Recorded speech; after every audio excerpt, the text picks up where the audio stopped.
Good morning, everybody. My name is Judy Squires. I'm one of the pediatric radiologists at this fine institution. Once a year, we have the annual CAFI lecture, which is a radiology-focused pediatrics grand round. So the purpose of this lecture is to honor one of the greats in pediatric radiology, one of the fathers of our field. His absence is still deeply missed at this hospital. So John Patrick Caffey, who this lecture series is named for, was born in 1895. He graduated from the University of Michigan in 1919 and did his internship in St. Louis. He became the chief resident at the University Hospital in Ann Arbor, Michigan. And then in 1929, he was appointed Babies Hospital's first in-house röntgenologist, which is the former term for radiologist. In 1950, he became the professor of clinical pediatrics at the College of Physicians and Surgeons at Columbia University. And then he was appointed professor of radiology 4 years later until he retired in 1960. He had no intentions of stopping working, and so he became a visiting professor at all sorts of institutions and then joined us here at the Children's Hospital of Pittsburgh and worked until he died at the age of 83 in 1978. And this lecture is held in recognition of John's service, dedication, and leadership to the field of pediatric radiology. So this year, I am super pleased to introduce our speaker for this lectureship. So Dr. Shireen Hayatghaibi is an assistant professor of radiology at radiology and pediatrics at Cincinnati Children's Hospital Medical Center. She holds a PhD in health services research and health economics from the University of Texas School of Public Health. Her research expertise spans health economics, patient-centered outcomes, and cost analysis in pediatric imaging. She has been recognized with multiple awards, including the CAFI Award for Best Non-Clinical Paper from the Society of Pediatric Radiology in 2024. So it's super fitting that she is here to give the CAFI lecture with us today. Shireen serves as the chair of the Health Services Research Task Force for the Society of Pediatric Radiology and the co-chair of the Pediatric Interest Group for the Society of Medical Decision Making. Through her research, Dr. Hayatghaibi aims to enhance transparency in medical imaging costs and optimize decision-making processes for pediatric healthcare providers and patients. So it is with great pleasure that I introduce Shireen to come up, please. Thank you so much. Thank you, everyone. I'm very excited and happy to be here. My first time in Pittsburgh, and so I'm finding this city to be delightful and actually very similar to Cincinnati in some instances. But yeah, so I'm going to be talking about, costly choices, navigating financial influences, and pediatric imaging decisions. And so while I work in both, radiology, but then also pediatrics. And so I will try to touch on some things that are broader than imaging as well. I have no disclosures, although I do want to acknowledge that it has been a tough week. And so we can just start out with that. So I will start with a case. This case comes from my K-12 grants, where I was doing some qualitative work with families where they had patients had febrile UTIs where they suspected VUR. And so this case was one of those. So the child, when all of this started, was 4 months old. And so the case, we got all this from EHR and our PAC system, started with a trip to the emergency room. Child had fever. And so, because of age and everything else, they were trying to rule out things. So, they ran labs. They also did a renal bladder ultrasound. Turns out the kiddo had a UTI as well. And so then they sent them on their way, but they also referred them to urology. And so at our institution, before you can see urology for something like this, you do need to have some sort of second line of imaging. So you need to either have a VCUG or you need to have a nuclear medicine cystogram. And so then that month 2, patient had to get an outpatient VCUG. Then they were seen by outpatient urology. Month 4, this cycle repeated. They had a breakthrough UTI, mom again ending up in the emergency room. And then we can see, the same course sort of happens. Month 6, they had an outpatient VCUG, followed by an appointment and a visit with urology. Again, this cycle happened. So looking at month 10, emergency room, and then they had another outpatient ultrasound after that. So in the context of in a year, this family went through 3 cycles of care for the same condition, with 8 different appointments. And you can see the VCUG, she ended up having bilateral VUR, grade 4 on the right and grade 3 on the left. And then all this stuff we can get from our EHR. But here's the thing that we don't see in our EHR. And I only found all this out when they were part of my study and I talked to them and we were discussing about their care and medical decision-making and basically getting their entire story. So this family, when this episode began, the family had private insurance. They had it through the dad. However, somewhere along the line, I think it was like mid-year, he was then incarcerated. So they lost their insurance. So the entire family lost their insurance. And so not only is mom dealing with, going to the ED and having this event, an episode with the child, they're managing the care and everything, but now she's managing having to self-pay due to insurance lapse. And then ended up actually then being on a hospital payment plan, making monthly installments, paying this down. The other thing you don't see in the EHR is that over the course of the year, this mom also spent 23 and a half hours in the emergency department with her child. So there's this time cost too, in addition to stress. And so when I, interviewed this mom and we talked about, I came up to the point where I was like, how does cost of imaging tests impact your choice of getting imaging, right? Her response was, I don't know how much the imaging would have been because I don't know how much I would have paid out of it because I haven't looked too far into detail. I just know like overall, I have a large amount due. But then she goes on to say something I thought was kind of interesting. And then she says, I was raised that money is not like anything of importance. So in all reality, if I had to find the money, spend the money to get her better, I would do whatever it took. So on the one hand, you have, her knowing that it's probably a large amount. But the other hand, you can see definitely that, she's prioritizing child health and actually doesn't really want to bring up the fact that maybe it's going to be so expensive. So, this case is just one case, but I think it highlights the complexities that we deal with every day, and especially deal with our patients deal with every day, our families deal with every day, in accessing care. And so for the objectives of this talks, I'm really going to, first of all, highlight and identify financial burdens faced by families in affording both medical care and imaging for their children. And then I'm going to examine how financial burden impacts families in terms of psychosocial, behavioral, and then impacting health ultimately. And then I'm going to end it with discussing some of the solutions aimed at reducing this financial burden or this financial toxicity in this country for families. So we'll start with conceptual model because I am a health services researcher. It's kind of what we do. Should build a model. So this one's pretty simple, right? We have on the right-hand side, we have this material costs, and for, that can be in the direct, in the form of out-of-pocket patient costs. It's also in the form of indirect costs, such as time, transportation, all of those things.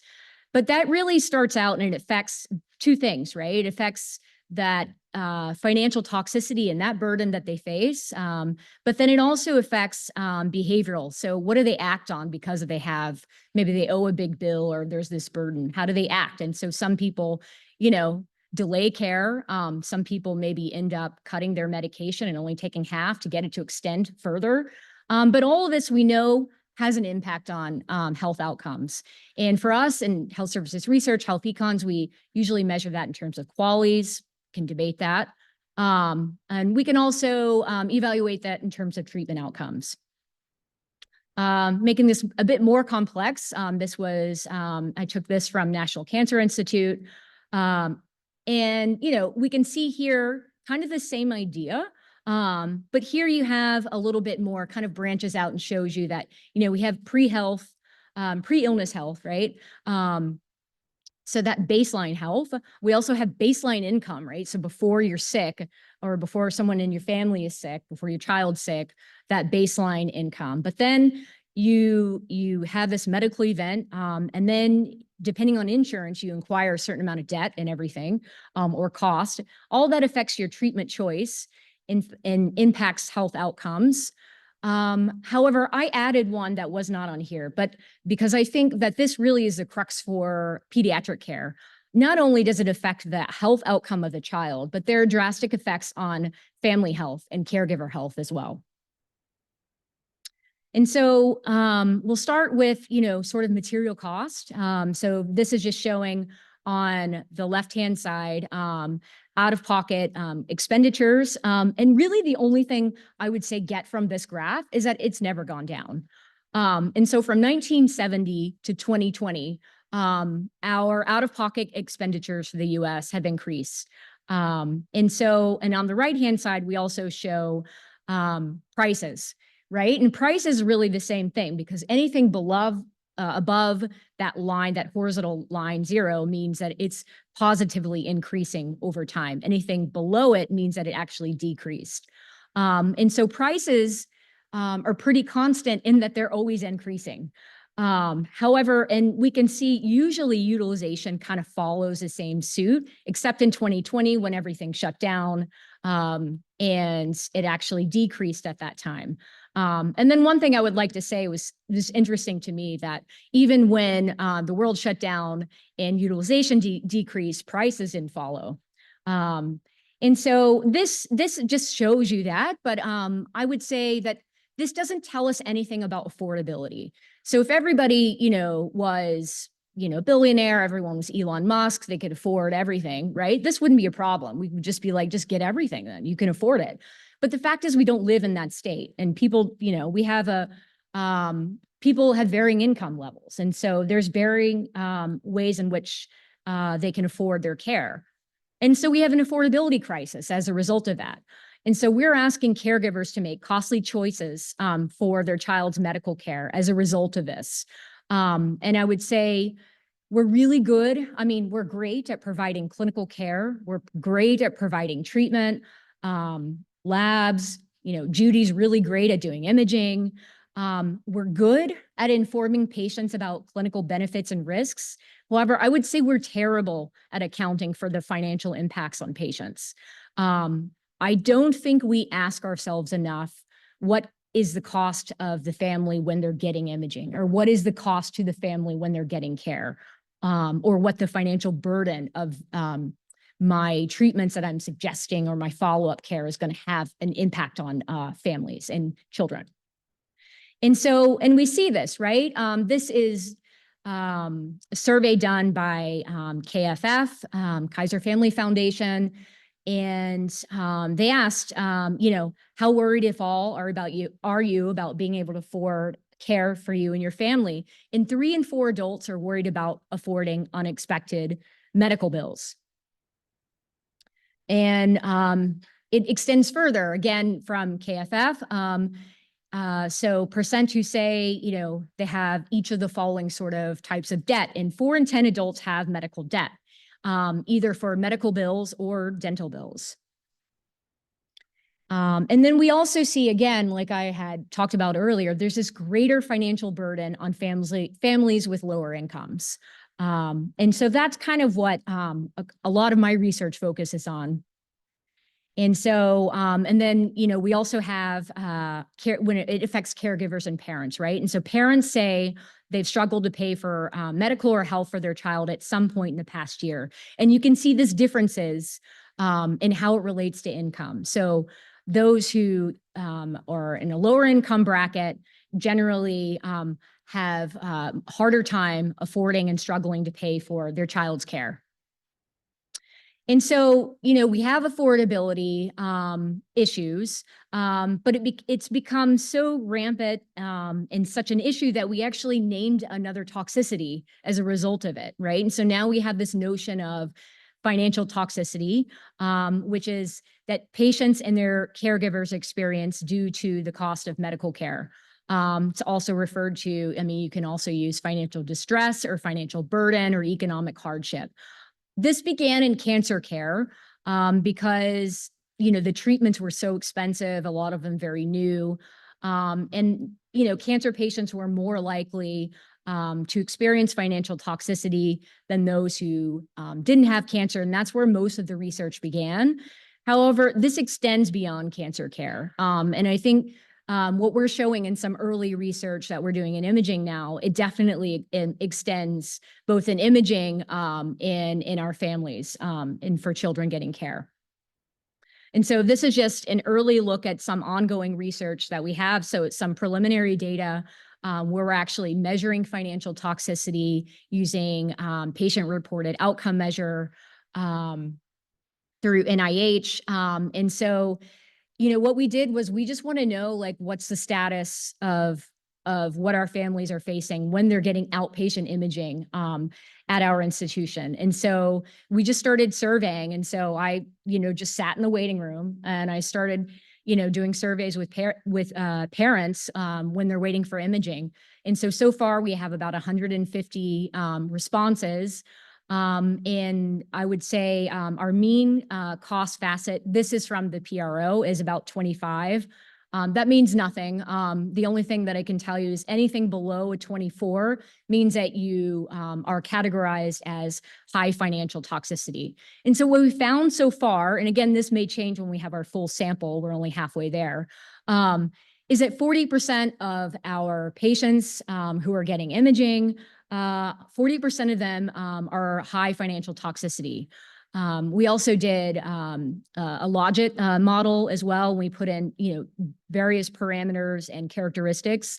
And it turns out the only thing that was significant for that was related to families experiencing high financial toxicity was having a lower income, lower than 100K a year.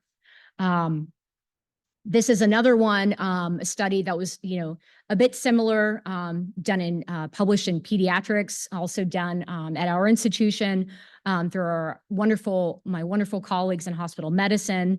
And so what they wanted to show was, for patients who were inpatient and for a child who had a medical complexity, they wanted to evaluate the financial burden that those families and those patients were experiencing. And they compared it to kids who had asthma.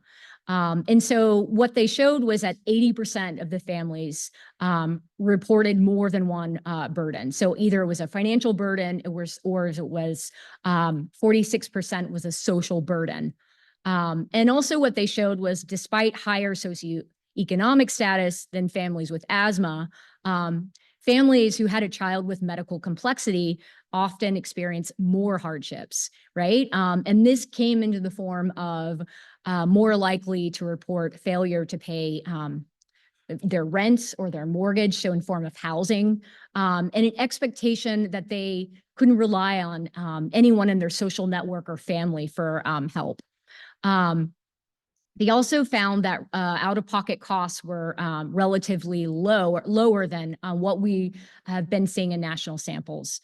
And so the crux of this also, I would say it's that, the out-of-pocket cost that's related to medical care is one problem, but this study also shows that the out-of-pocket expenditures it's not the only driver of financial hardship. And so it comes in many forms. And so I just wanted to highlight the other form that it can come in, which are in the form of indirect cost. And I would say I really do not like the term indirect cost. To me, it means something, it has a connotation of being not as important. But I think when you talk to families, sometimes this is actually more important than the money that they're paying to the hospital for care. And I think it's because they can predict these things. And sometimes these costs are very real to them. So things like, transportation costs, like if they're driving a long way, if they're driving 3 hours to come to this hospital to get care, that's a real cost for them. time also. I have one colleague who actually coins 3 toxicities. She says toxicity, side effects of care, financial toxicity, and then she's also telling me that there's a time toxicity for parents taking care of their child. So I think this is a big one too that we don't really focus on as much. But there's also other things, you know, childcare, employment, absenteeism, things like that.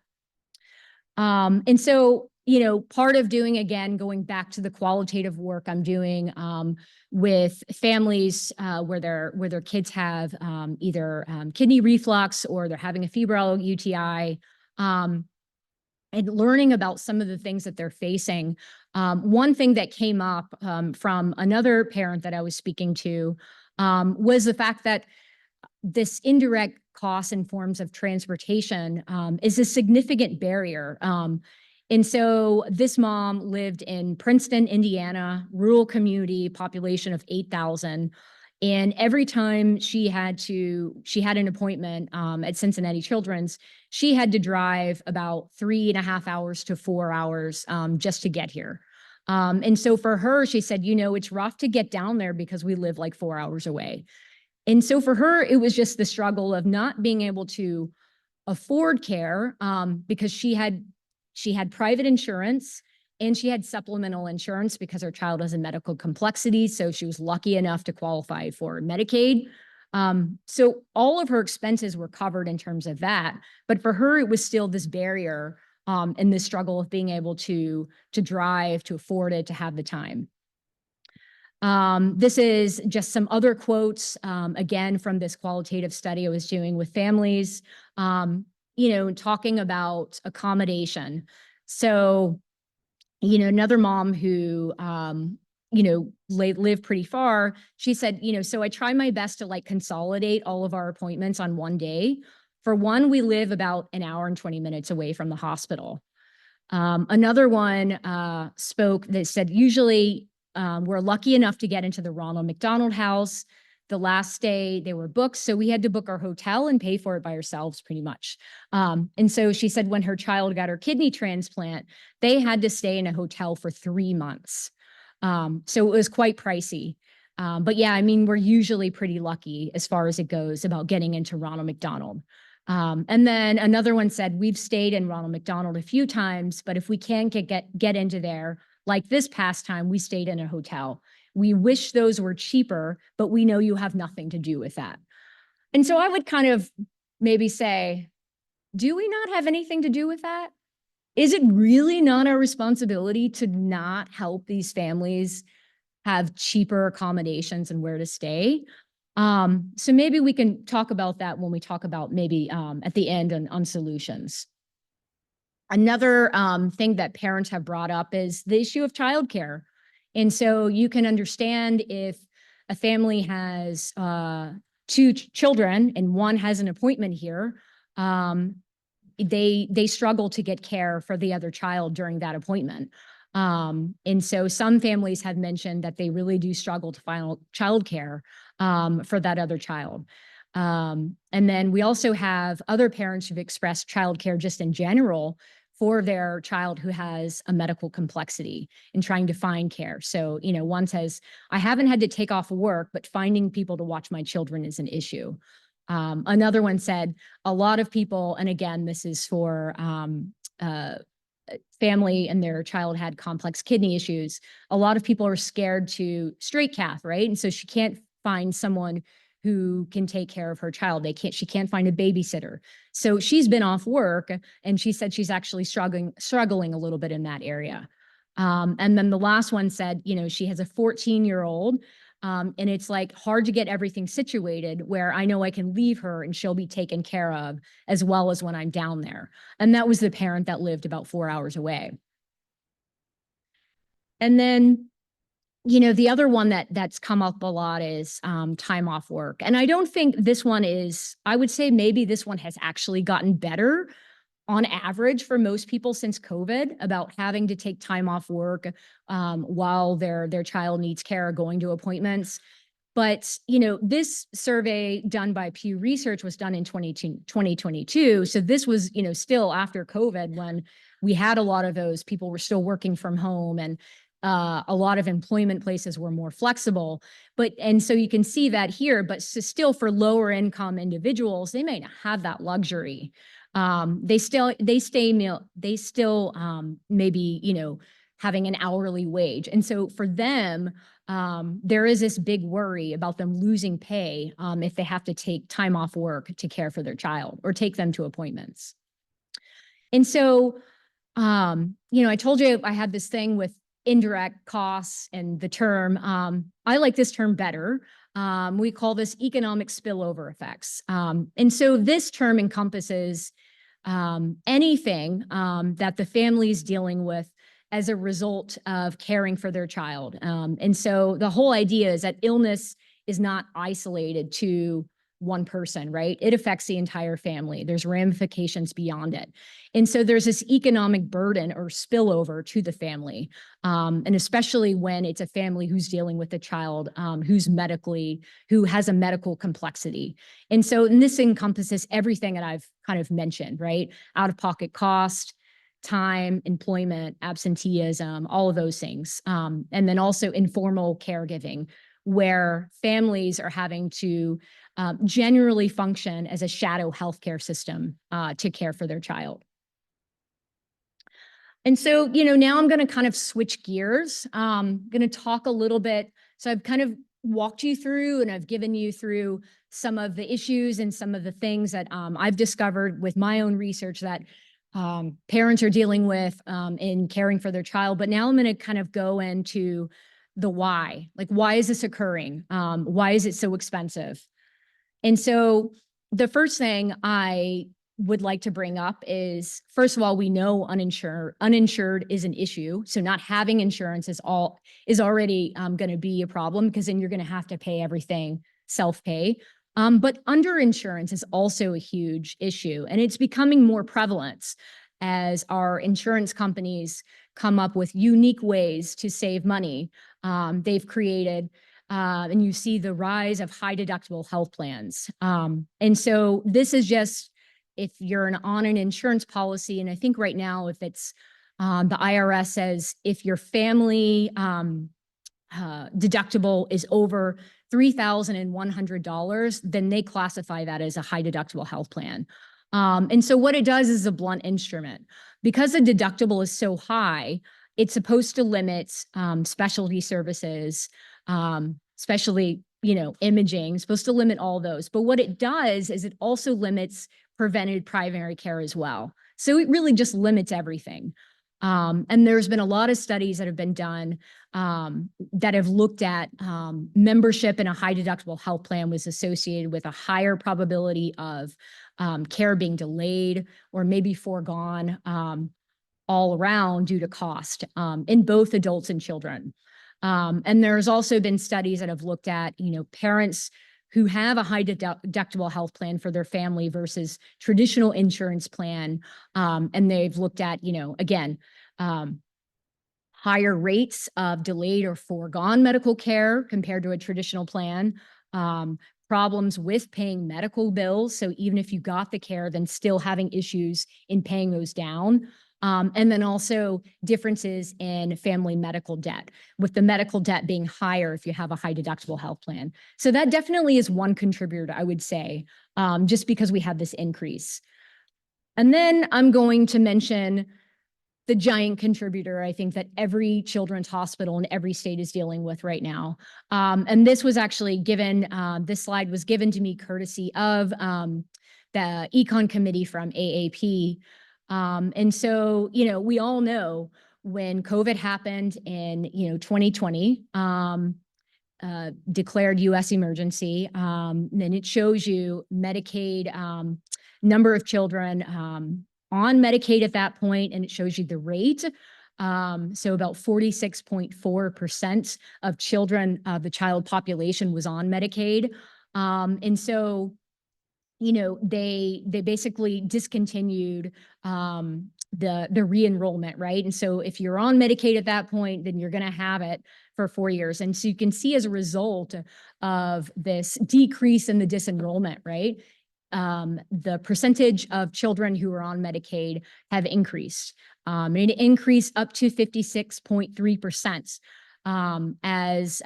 But then that expired, right? And so they did away with that continual coverage. And so states were then put into a position where they had to start disenrolling families. And so they sent out notices. And if the family didn't qualify any longer because of income, which was super common, or say they sent out the notice, the paperwork came through and maybe the family didn't see it because they had moved or whatever, and they didn't fill it out, then they're disenrolled. So you can see now that percentage of children covered by Medicaid is decreasing, and it's decreasing pretty much every month when we look at these numbers. And the other part is, and this is some future research that I'm trying to, that I'm actively writing a grant for right now, is, we know choosing insurance is confusing. It's really confusing, even if you know what all the terms are, even if you're highly health literate, highly insurance literate, and you know what a deductible and a copay is, it's just really hard to choose a plan. And I got this post and I saw this on Reddit where this AYA, turns out he type 1 diabetes, and he says, first time choosing a plan in my life and I'm a bit lost. And he was asking for help on the web, of all places, to get help in choosing his insurance plan. But I think this is, it's complex terminology, right? And there's all these terms, right? Copays, deductible, out of pocket. It's hard to know what all that adds up to, but it's also really challenging to be rational and estimate your current risk and then future risk. Like, that's really hard to know. And so it's challenging as far as if you have a new diagnosis and you don't know what to expect as far as cost, to choose the right one that's going to be the best one that you can afford, right? And so we see across the board that patients are just bad. I mean, I think we're all pretty almost bad in choosing health insurance plans that are going to provide us the most coverage for the least cost. And then at the bottom, I just want to point out, somebody commented, said, frankly, get the best one you can afford. It's really easier said than done, though. And so, yeah, so this is something that we're going to be looking into further, especially when we look at patients and parents choosing Medicaid managed care plans. And so we'll be doing some preference studies trying to see how people choose plans. But the other reason is that cost is opaque, right? And so at every level, we have this unknown, right? Patients don't know what their out-of-pocket cost is. Clinicians, you guys don't know what the out-of-pocket cost is for your patients. It's not like we have an effective EHR system that actually tells you when you want to order imaging, that tells you, that takes into account insurance, deductible, copay, where they are, and gives you an alert that tells you, hey, this may be quite pricey for your patient. But then also, bizarrely, hospitals don't know how much it takes to produce things like imaging as well. So we see it at every level that there's just big unknown and this opacity in terms of cost. And then this is just, again, another survey that we're actively recruiting patients for, and we're just trying to know what patients are thinking. Like, do they want to know the cost of imaging beforehand, or are they okay just being in the dark? I mean, we didn't think that they would be okay with it, but we wanted to measure it, right? And so you can see that, when we asked families to rate this on a 5-point Likert scale, it's important for me to know about the cost of my child's tests and treatments.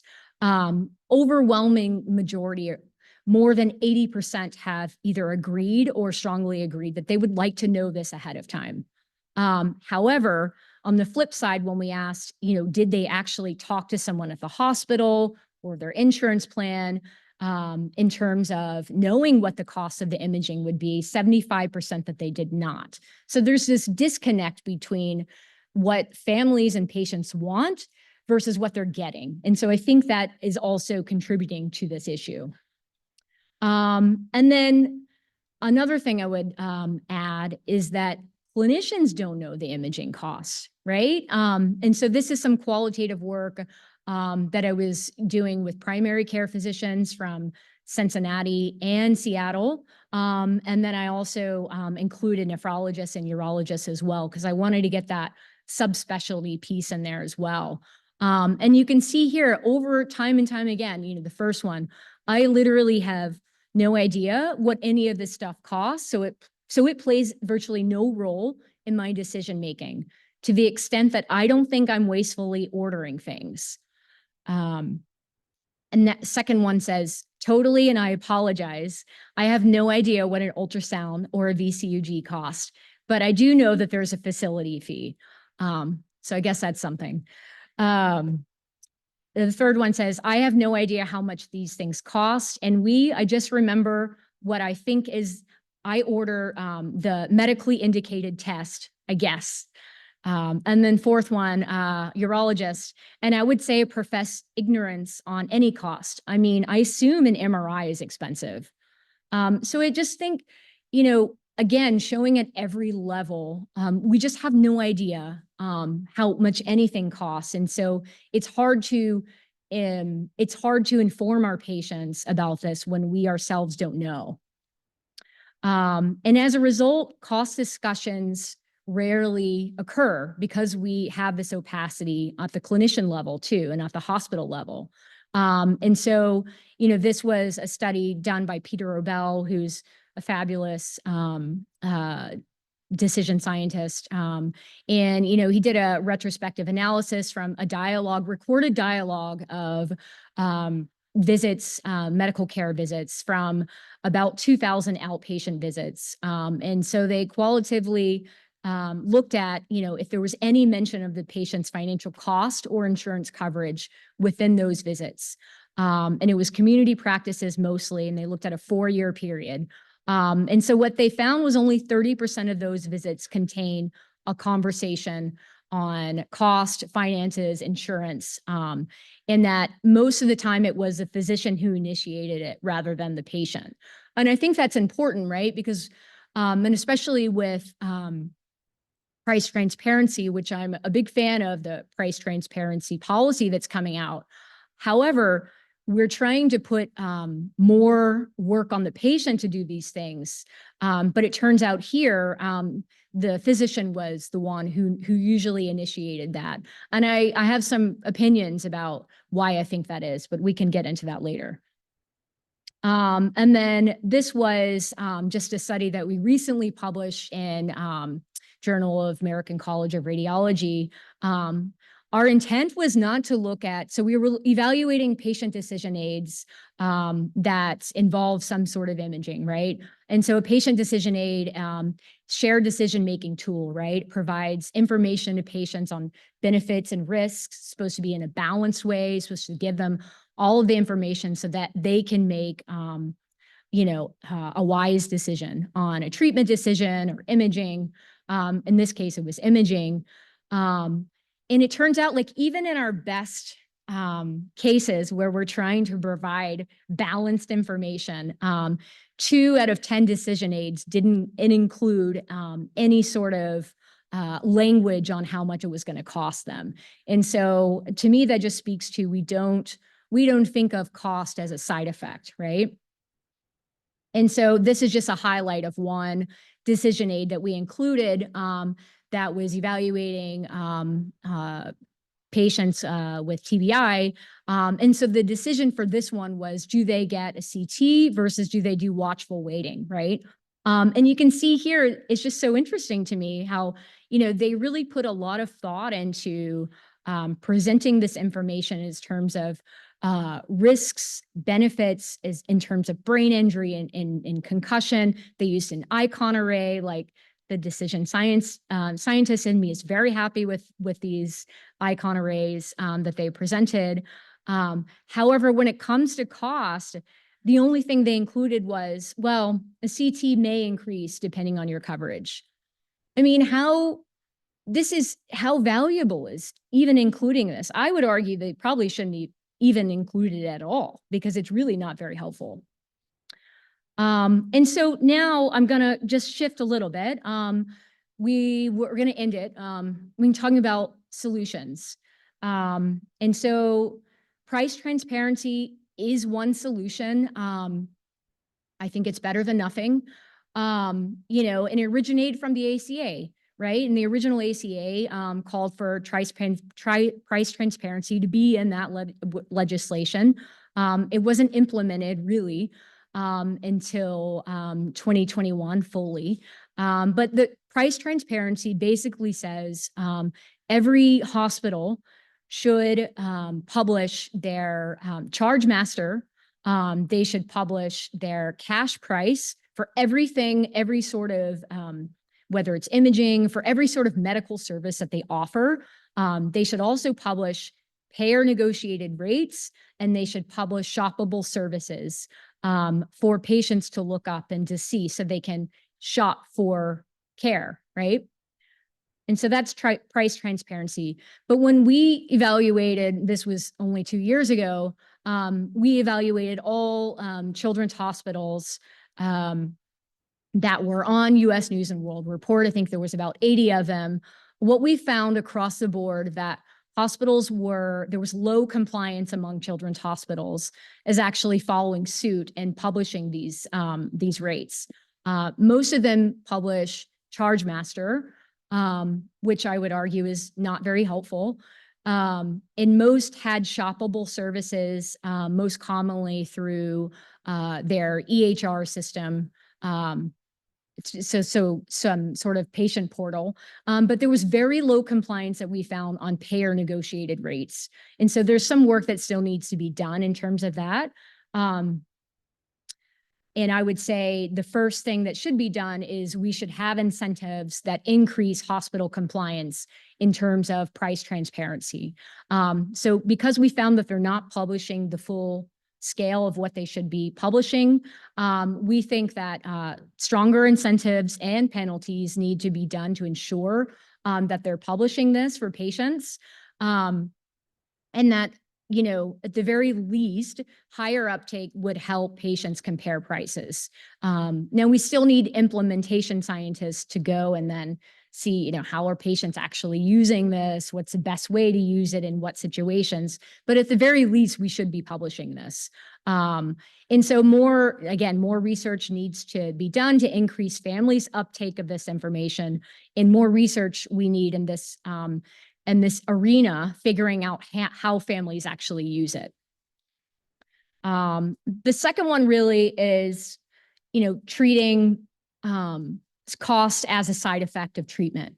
So normalizing it, right? So not just thinking about thinking about treatment A versus B and thinking about different side effects, but thinking that the financial impact is also a side effect.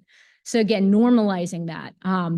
And I think clinicians have a big role in this, right? I think they have a big role in normalizing those cost conversations. And especially when you take out-of-pocket costs and insurance premiums on the rise, we're asking families to make these costly choices, right?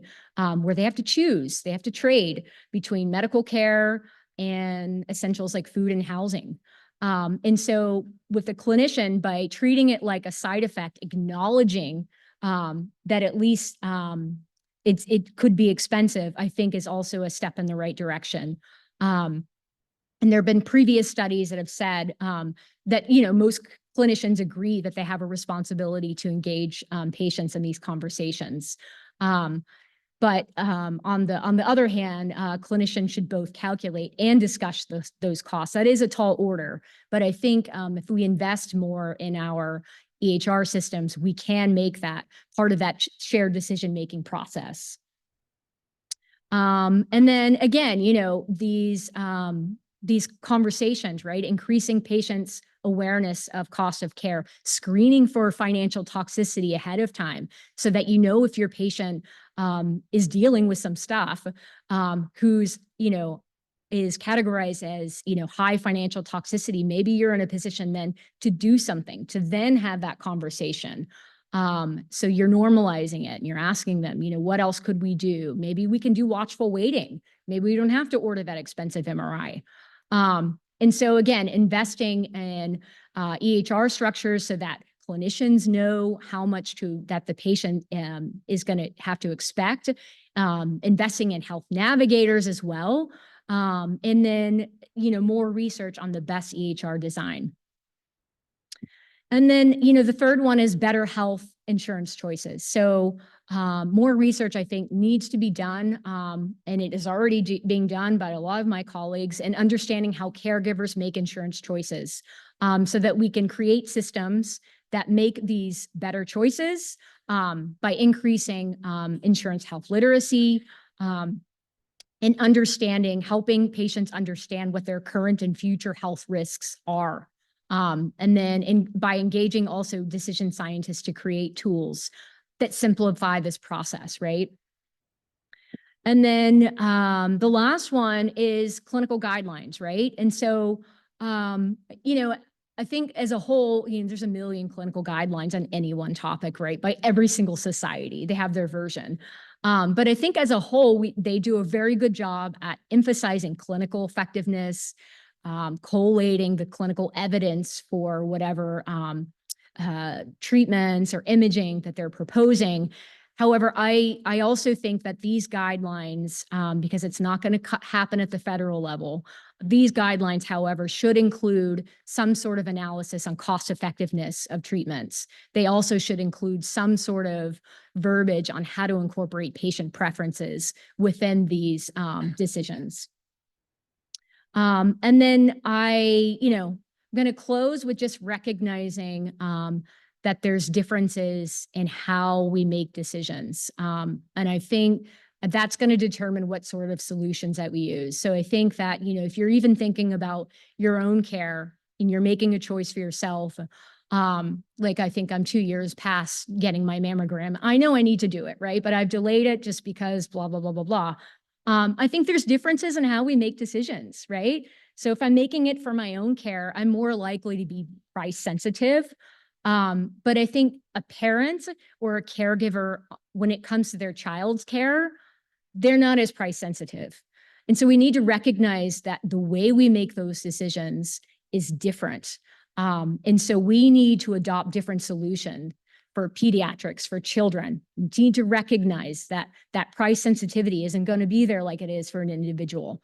So we need to do more research again, and recognize that our solutions need to be tailored. So in summary, I've covered a lot, but I've shown, if you take anything from this, just know patients are experiencing a lot. They may not bring it to you in clinic. It may not be documented in the EHR, but they really are experiencing some financial burdens on their side in affording care, with those larger impacts being on families with lower incomes. And that we also know that financial burden of this negatively impacts health. And I would just leave you with the need for more systematic solutions, thinking about research, and how to have best practices. And then I'll leave with some hope, because again, it's been a trying week. Not all is lost, right? And I would say not all is lost, because we know we can solve these things. Like, we know we have solutions that work.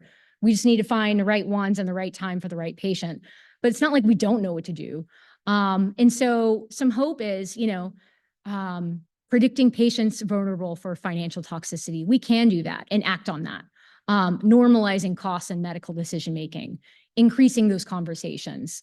And then finally, advocating for policies that can improve child and family health, with transparency, expanding Medicaid. 40 out of 50 states have already expanded. So that's a huge accomplishment. So I would say, we'll end this talk and I will leave you with some hope. So thank you so much. I'm open to any questions. I'm also open to any comments that you have, or ideas about maybe if you would like to work together, like anything. I'm very open to that. And thank you guys for having me.